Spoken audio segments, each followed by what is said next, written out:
This is SMNI News Channel. Truth that matters.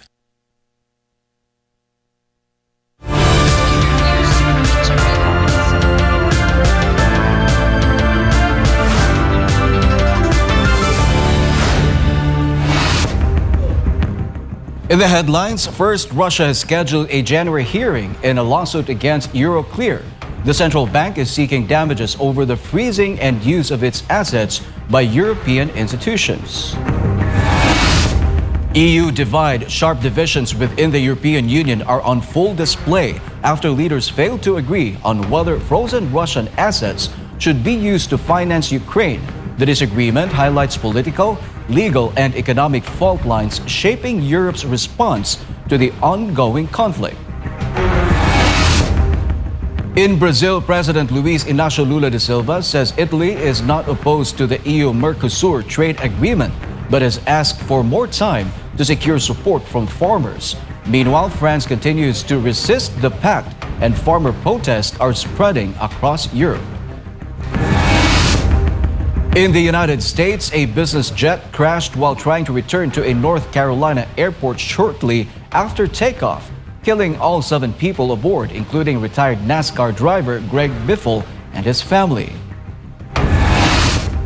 In Cambodia, thousands of Cambodians took to the streets of Phnom Penh calling for peace and restraint as tensions with neighboring Thailand continue to raise regional concerns. Back in the Philippines, a former official of the Duterte administration reacted in shock after reading the testimony of an alleged bagman of Vice President Sara Duterte. And another golden triumph. Filipina tennis ace Alex Eala clinched the women's singles gold medal at the 2025 Southeast Asian Games in Thailand with a commanding straight sets win. I'm Jerry Gomez, and Newsline World starts now.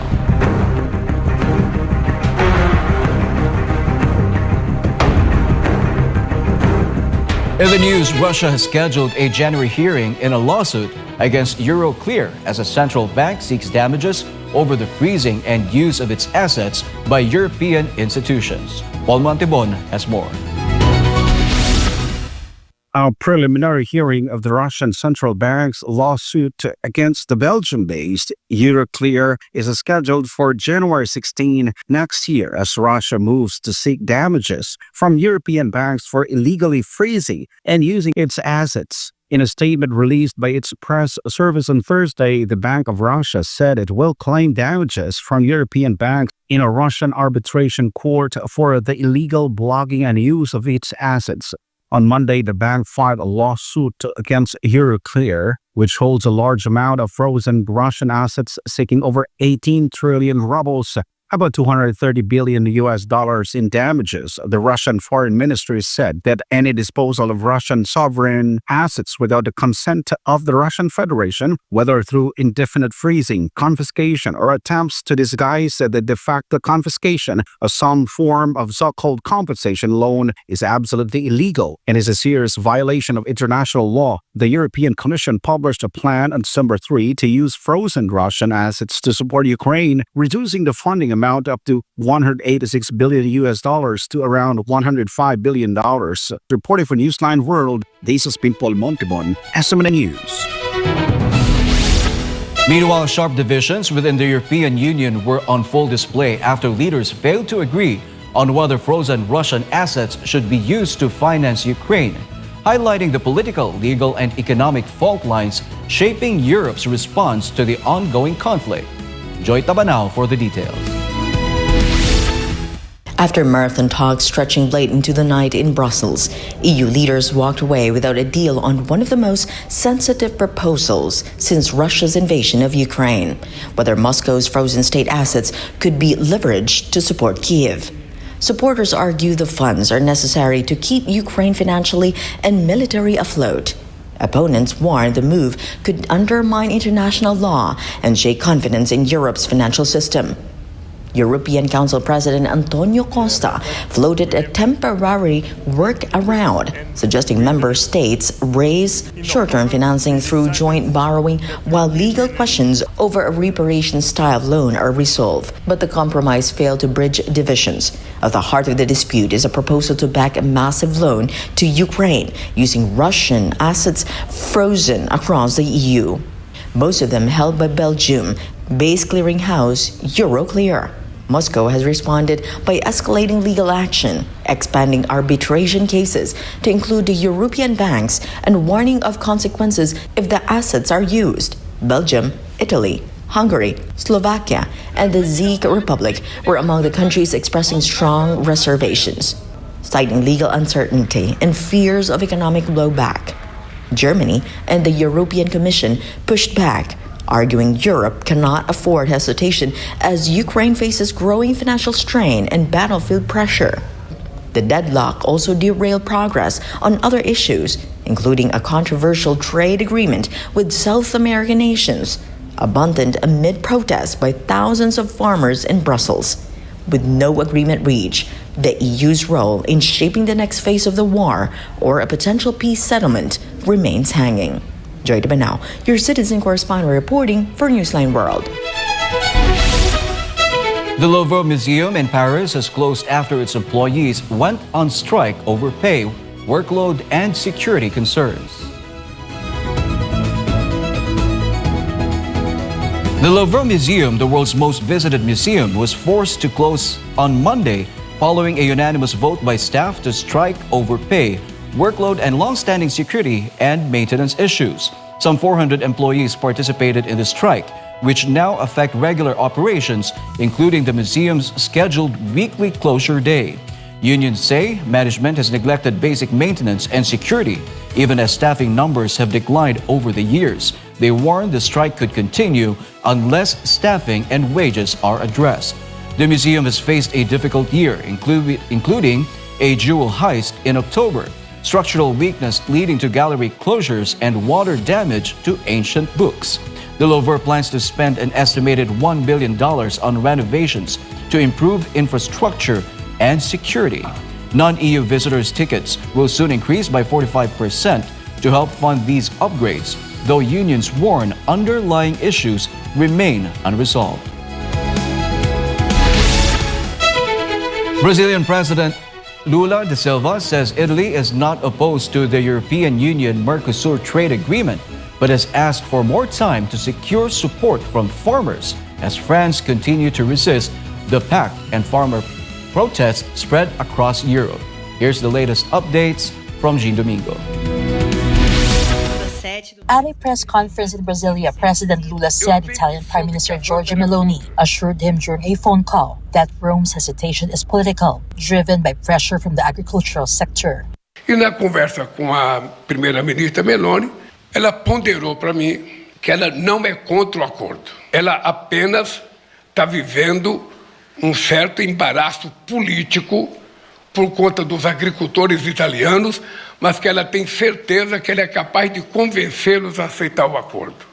Lula said Meloni asked for patience from a week to at most a month to rally domestic support, and that he plans to raise Italy's position at the meeting on December 20 in Foz do Iguaçu. He added that France's opposition was long expected despite repeated talks with President Emmanuel Macron and French political figures. Lula insists the deal would benefit the European Union even more than Mercosur, calling it a crucial signal in defense of multilateralism. The agreement under negotiation for more than 2 decades would expand EU exports of vehicles, machinery, wines, and spirits, while South American countries would gain greater access for agricultural products such as beef, soy, sugar, and rice. Meanwhile, opposition on the ground remains intense. In France, farmers blocked roads near the Spanish border and staged demonstrations in Brussels, warning the deal would undercut local producers and weaken food standards.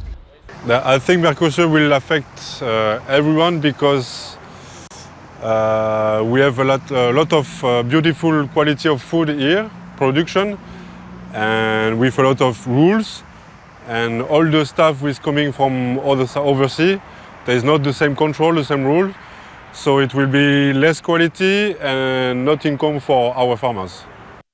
French President Emmanuel Macron reiterated this week that the agreement cannot be signed, arguing that the numbers do not add up. Italy has also called for delays, even as European Commission President Ursula von der Leyen is expected to travel to Brazil for a potential signing.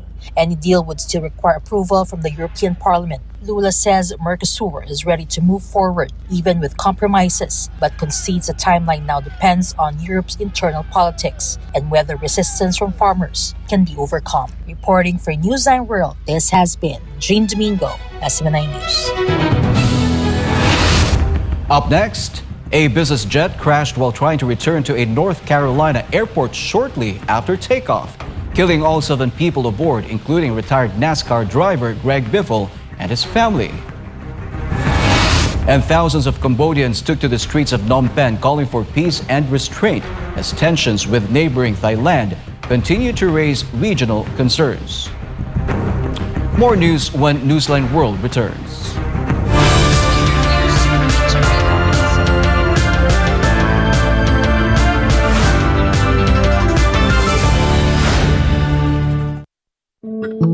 Madalas ka bang napapasobra sa pag-scroll sa phone mo kahit puro masasamang balita ang nakikita mo?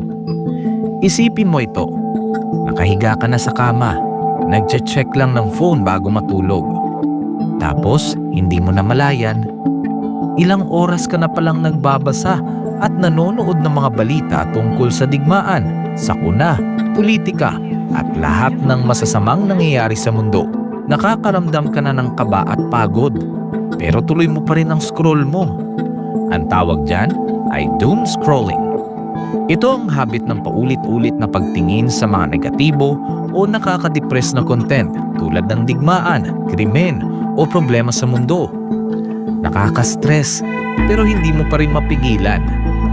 Ayon sa isang pag-aaral ng Texas Tech University, ang sobrang konsumo ng masasamang balita ay nauugnay sa pagtaas ng stress, anxiety at pisikal na sintomas gaya ng pagkapagod at sakit ng ulo.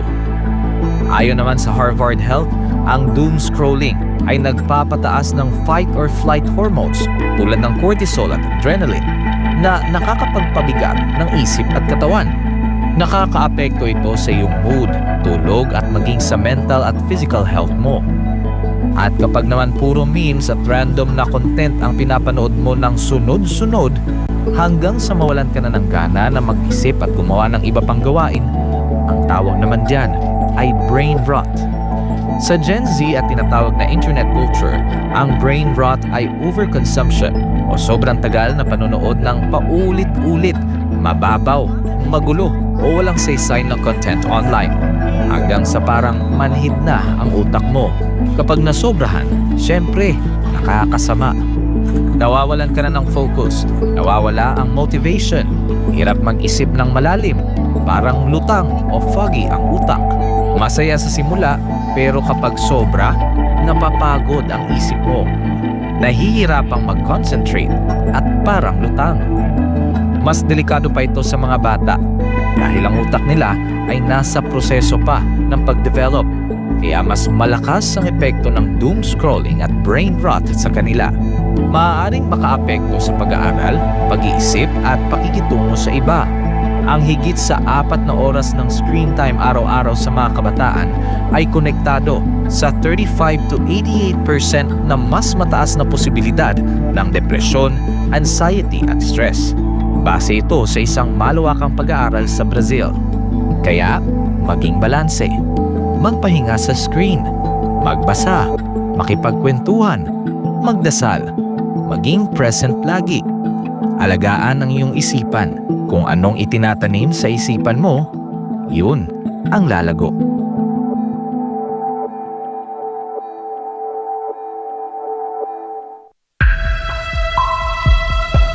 Sa kabila ng mga mas modernong kaalaman at teknolohiya, nananatiling matindi ang banta ng HIV sa Pilipinas.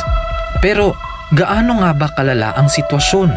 Ang HIV o Human Immunodeficiency Virus ay isang sakit na sumisira sa immune system ng katawan. Ngunit tandaan, Hindi ito nakukuha sa simpleng pakikisalamuha. Hindi mo agad mararamdaman, pero unti-unti nitong pinapahina ang katawan. At kapag hindi naagapan, humahantong ito sa AIDS, ang huling yugto na impeksyon, kung saan halos wala ng panlaban ng katawan laban sa sakit. Patuloy na dumadami ang kaso ng sakit na ito sa Pilipinas. Isang nakababahalang pagtaas. Umabot na sa 500% ang itinaas ng HIV cases sa mga kabataang edad 15 hanggang 25. Ayon mismo sa Department of Health, 56 na bagong kaso ang naitatala kada araw sa bansa mula Enero hanggang Marso 2025. At ang pinakamatinding apektado, ang kalalakihan at kabataang Pilipino. Dahil dito, ang Pilipinas na ngayon ang may pinakamataas na bilang ng bagong kaso ng HIV sa buong Western Pacific region. Isang indikasyon ng lumulubahang sitwasyon. Kaya nananawagan ng Department of Health gawing opisyal at urgent ang laban sa HIV sa pamamagitan ng isang Public Health Emergency Declaration. Kalalakihan ng pangunahing apektado. 95% ng bagong kaso ay lalaki. Mahigit 1/3 ay kabataang nasa edad 15 hanggang 24.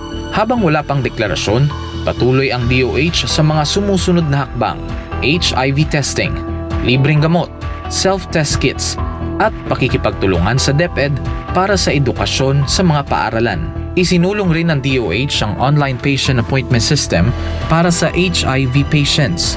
Layunin nitong gawing mas madali at mas personal ang pag-access sa libreng gamutan at konsultasyon. Ayon sa schedule ng pasyente, ang HIV ay hindi tulad ng flu. Hindi ito basta naipapasa sa hangin. Ito ay naipapasa sa pamamagitan ng personal na desisyon. Kailangan din nating pagtuunan ng pansin ang ugali, disiplina, at personal na responsibilidad. Isang paalala mula sa SMNI.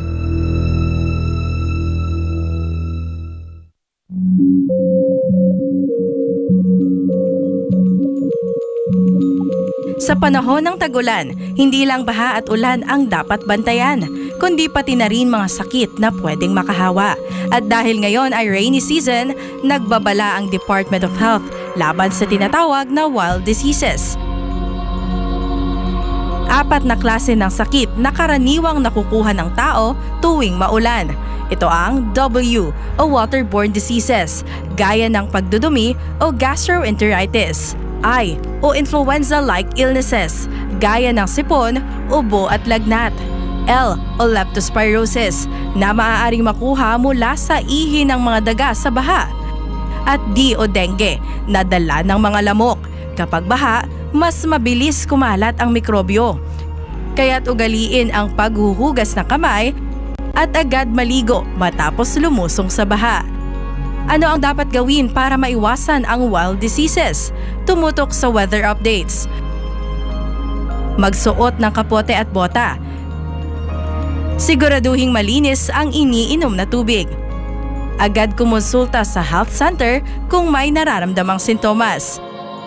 Mainam din gawin ang 40 o ang taob, taktak, tuyo at takip para maiwasan ang dengue sa bahay at komunidad. Maglinis, magmasid, mag-ingat. Labanan ang wild diseases ngayong tag-ulan. Ang paalalang ito ay hatid sa inyo ng SMNI.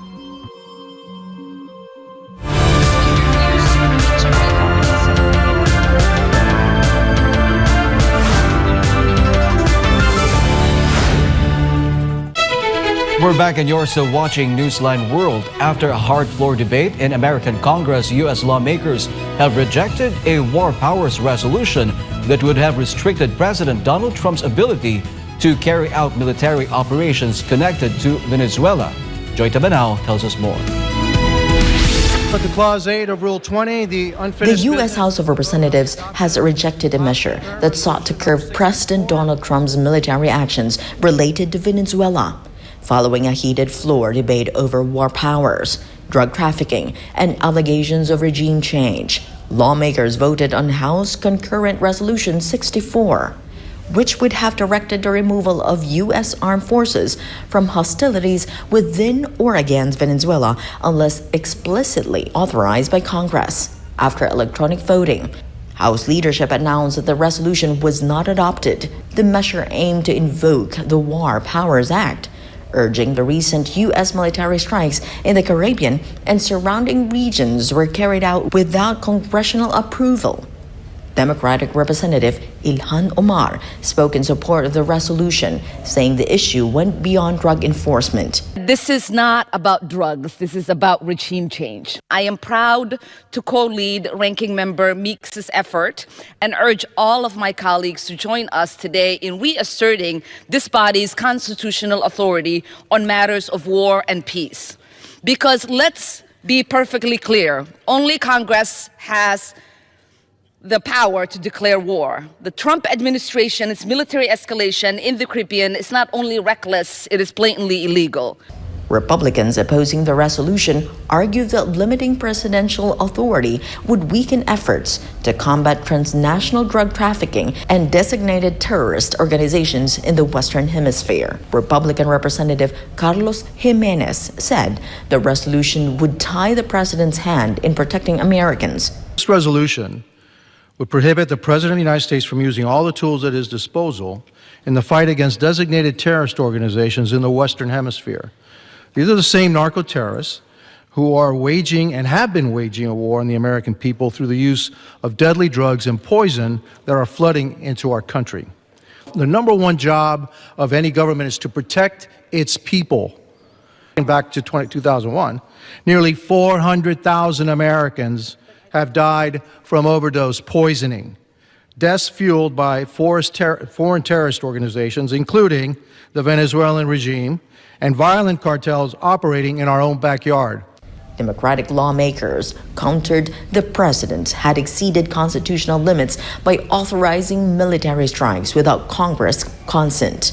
Representative Gregory Meeks said the resolution was meant to stop what he called extrajudicial military actions. Mr. Speaker, this War Powers resolution would immediately end President Trump's extrajudicial boat strikes in the Western Hemisphere, which have never been approved by Congress and far exceed the president's authority. We are a country of laws. Individuals in the streets have to abide by our laws. The President of the United States should be abiding by our laws. And our laws, you convict somebody in court. You can't just go out and kill them. Some lawmakers from both parties also warned against repeating past U.S.-led regime change efforts abroad. Despite the resolution's failure, the debate underscored deep divisions in Congress over the scope of presidential war powers, U.S. military involvement in the Western Hemisphere, and Washington's broader strategy toward Venezuela. Joy Tabanao, your citizen correspondent reporting for Newsline World. Authorities have confirmed that a business jet crashed in North Carolina, killing all seven aboard, including retired NASCAR star Greg Biffle and his family. The Cessna C-550 went down while attempting to return to Statesville Regional Airport, roughly 45 miles north of Charlotte, and erupted into flames upon impact, according to the North Carolina State Highway Patrol. The jet was bound for Florida and had taken off from Statesville Airport shortly after 10 a.m., according to FlightWare tracking data. The plane was registered to a company owned by Biffle. Officials have not yet determined the cause of the crash, nor why it attempted to return amid cloudy, drizzly conditions. Biffle, 55, was certified to fly helicopters as well as single and multi-engine planes, though it is unclear if he was piloting at the time. He was traveling with his wife, Christina, and their children, Ryder, 5, and Emma, 14. Other victims included Dennis Dutton, his son Jack, and Craig Wadsworth. NASCAR described the news as devastating. Biffle's NASCAR career included over 50 race wins across 3 circuits, including 19 in the Cup Series. Meanwhile, thousands of Cambodians took to the streets of the capital, Phnom Penh, calling for peace and restraint as tensions with neighboring Thailand continues to raise regional concerns. More on this story from Almar Forzuelo.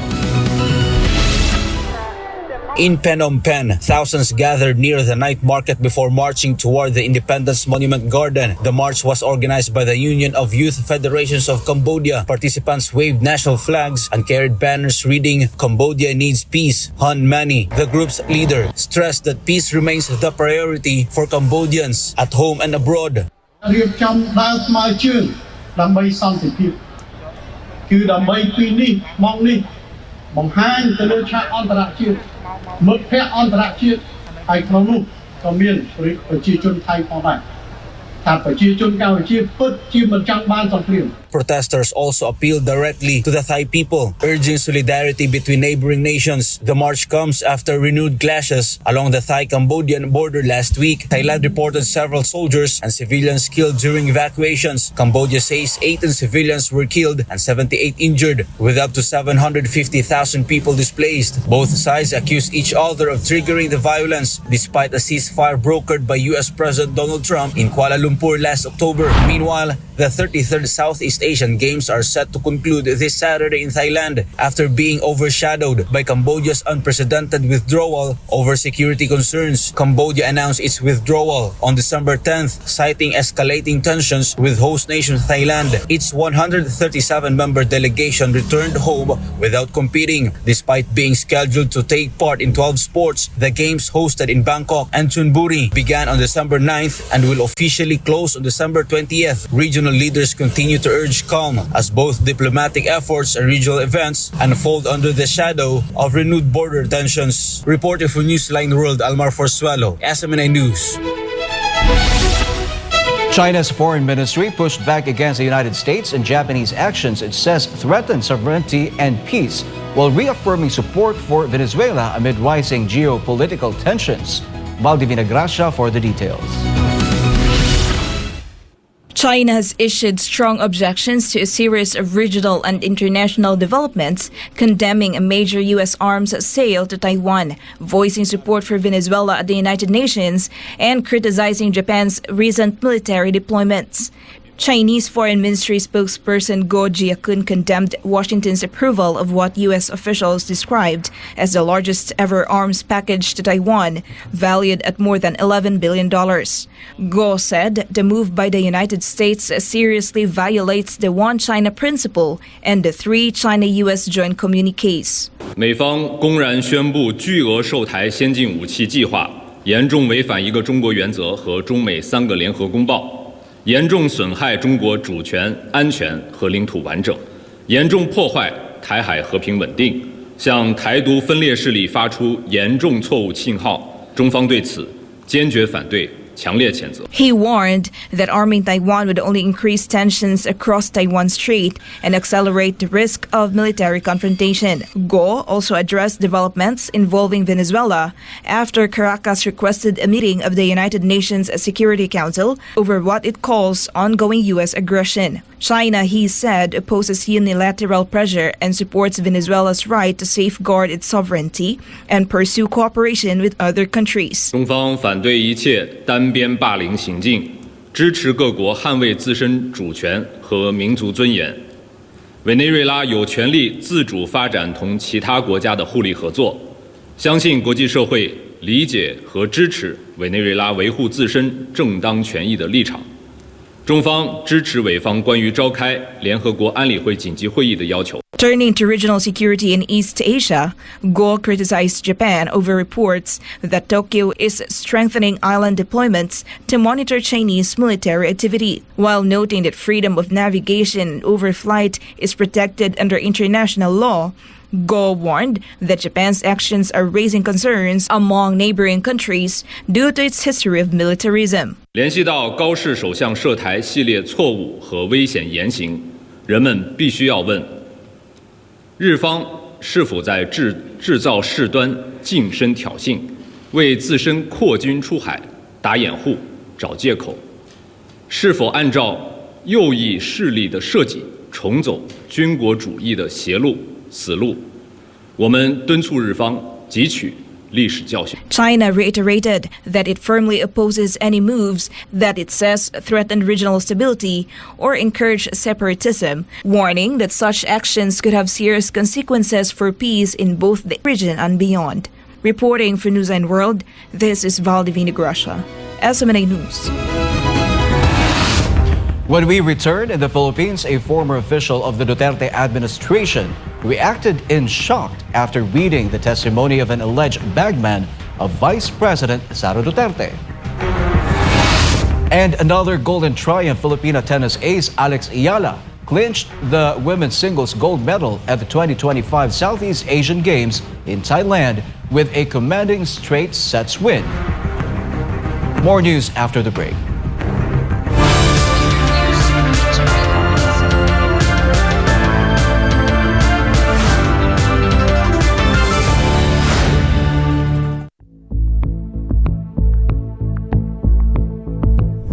Ikaw ba ay namomroblema sa taas ng electric bill buwan-buwan? Huwag mag-alala, narito ang ilang paraan upang makatipid sa kuryente. Patayin ang mga ilaw at appliances kapag hindi ginagamit. Sa halip ay gumamit ng natural na liwanag upang makatipid sa kuryente. Tanggalin sa saksakan ang mga appliances kung hindi ginagamit. Iwasan ang paggamit ng maraming appliances ng sabay-sabay. Gumamit ng LED bulbs. Ito ay mas tipid sa kuryente kumpara sa mga incandescent at fluorescent bulbs. Regular na linisin ang mga appliances tulad ng electric fan, aircon vents at refrigerator. Magkaroon ng takdang araw sa isang linggo sa pamamalansya at paglalaba. Gumamit ng energy-efficient appliances. Tandaan, maging wais sa paggamit ng kuryente upang makatipid para mas gumaan ang buhay. Ang paalalang ito ay hatid sa inyo ng SMNI.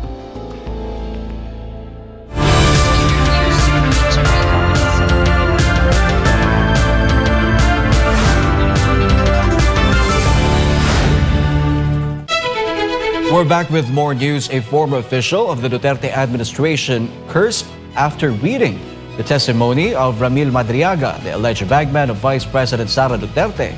Find out why in this report by MJ Mondihan. Ang presidente ng Pilipinas, napakaraming sekretary, napakaraming undersecretary, napakaraming assistant secretary, at napakaraming general sa Armed Forces at sa PNP.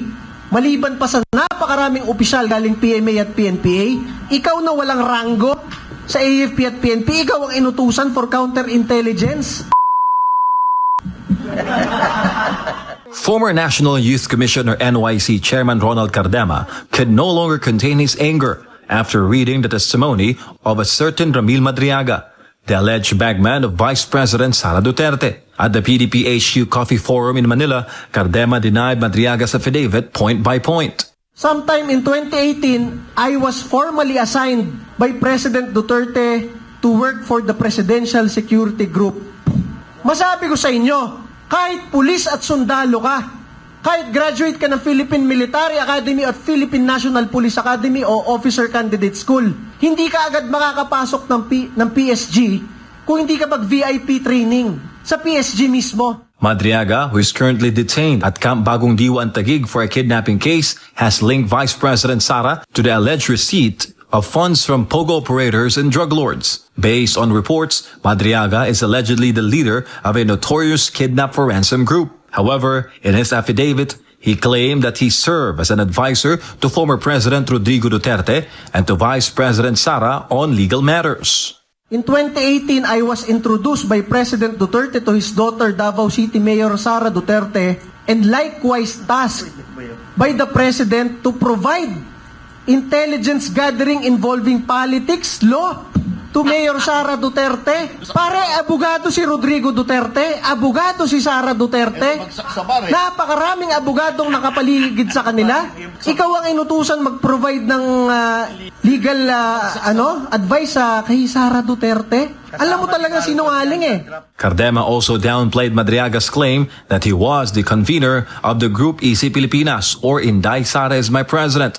Based on his signed affidavit, Madriaga claimed that this was personally ordered by Vice President Duterte to prepare for her presidential bid. When Mayor Sara Duterte won as Vice President, I was tasked to form the Vice Presidential Security and Protection Group. Walang ya. Sa dami-dami ng general ng Armed Forces at PNP at mga opisyal na nakapaligid sa kanila galing PMA at PNPA, ikaw na walang ranggo? Ikaw ang pinag-form ng Vice Presidential Security Group? Madriaga's camp has already submitted his notarized affidavit to the Office of the Ombudsman and has called for action on his complaint. Meanwhile, another angle has emerged against Madriaga. In the same press conference, this was a statement of an unnamed source of former Communications Undersecretary Lorraine Badoy from inside the BJMP. Sa kalumian si Madriaga, yung asset natin ang sinasabi, siya yung nilapitan ni Trillanes para i-assassinate si Vice President. The Vice President knows this. Reporting for Newsline World, this has been MJ Mondihar, SMNI News. The Philippine Airlines has inaugurated its first non-stop service connecting Cebu and Guam on December 6th, giving travelers a direct link between Central Visayas and the Pacific island of Guam. The inaugural flight departed from Mactan Cebu International Airport with officials from PAL, Aboitiz Infracapital, the Mactan Cebu International Airport Authority, the Department of Tourism, and the travel industry attending the ceremony. PAL says flight between Cebu and Guam will operate 3 times a week, on Tuesday, Thursday, and Saturday, with departures from Cebu at 9:40 p.m. and arrivals in Guam at 3:35 a.m. local time. The return flights from Guam to Cebu will take place Wednesday, Friday, and Sunday, leaving at 5:15 a.m.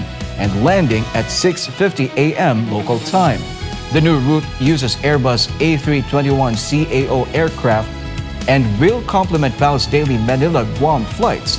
PAL expects this new route to enhance tourism, trade, and people-to-people connectivity between Cebu and Guam.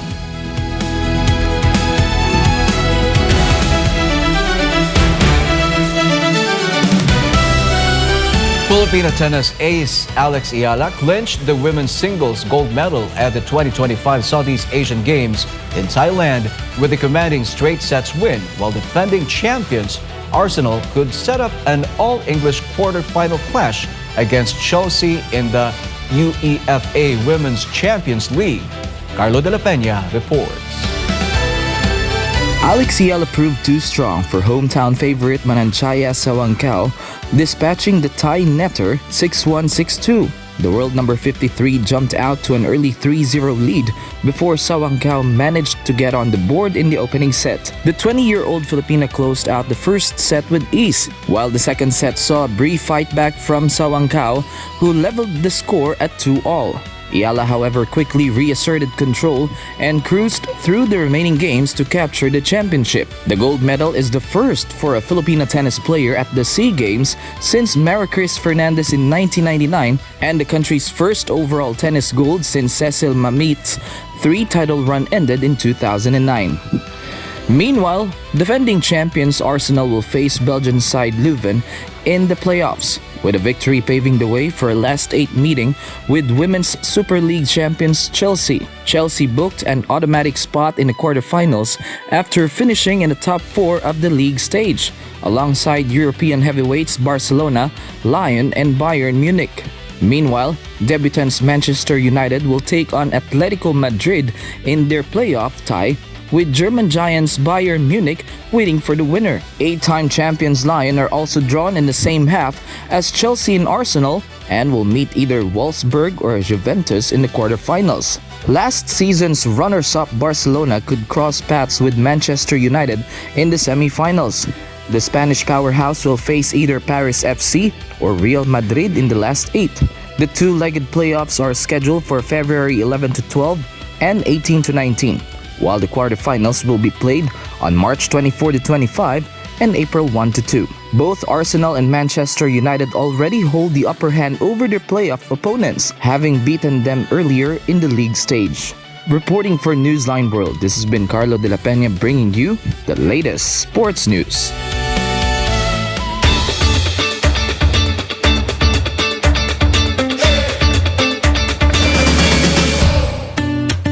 Chiefs in Fuengirola, Spain have broken a Guinness World Record by creating the longest line of pizzas with more than 2,100 pies along the seafront promenade.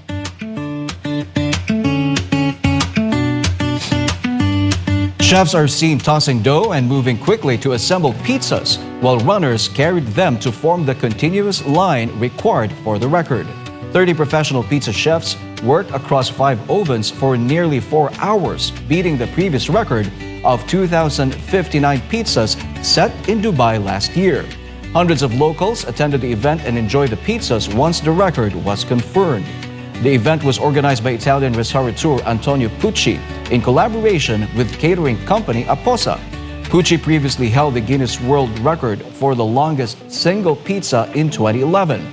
All proceeds were donated to charity, with Fuengiola's mayor Ana Mula praising the effort as a community-led project with a charitable focus.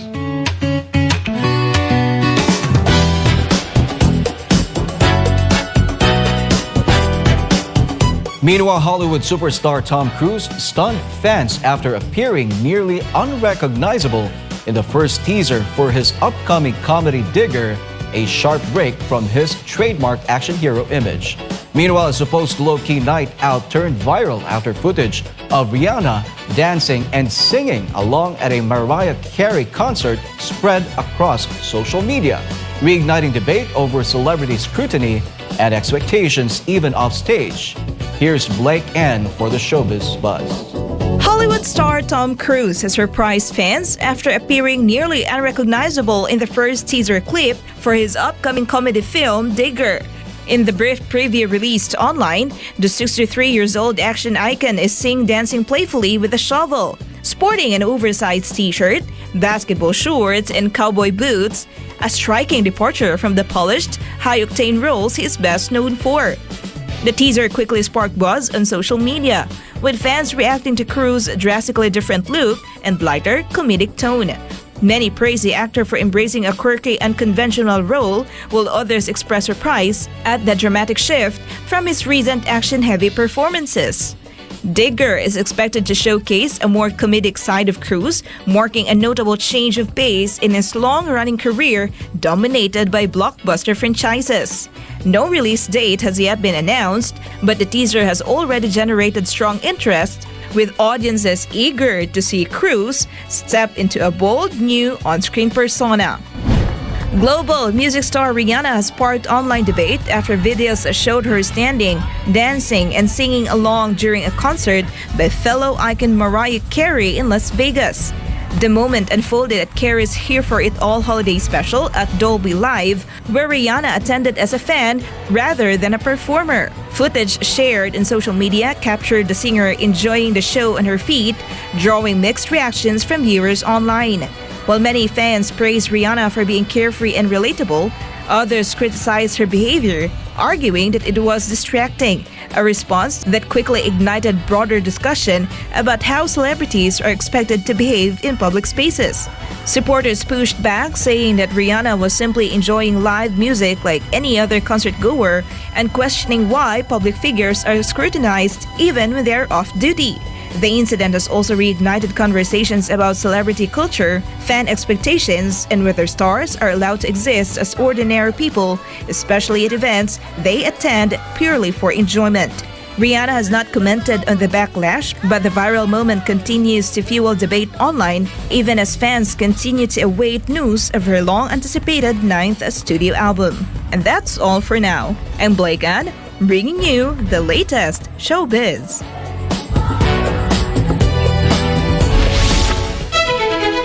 And before we end, may you be inspired with the words of the sun.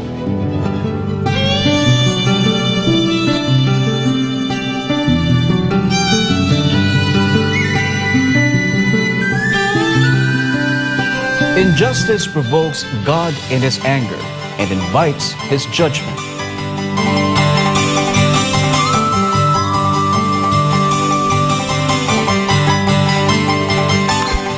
And for our Christmas countdown, it's 6 days to go before Christmas.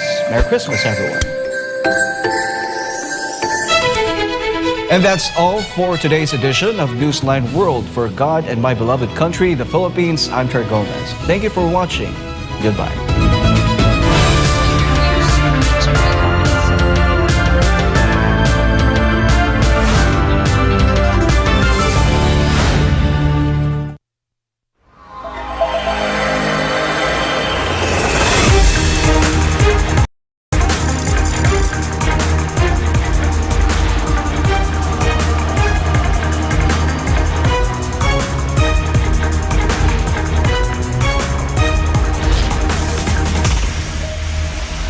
This is SMNI News Channel.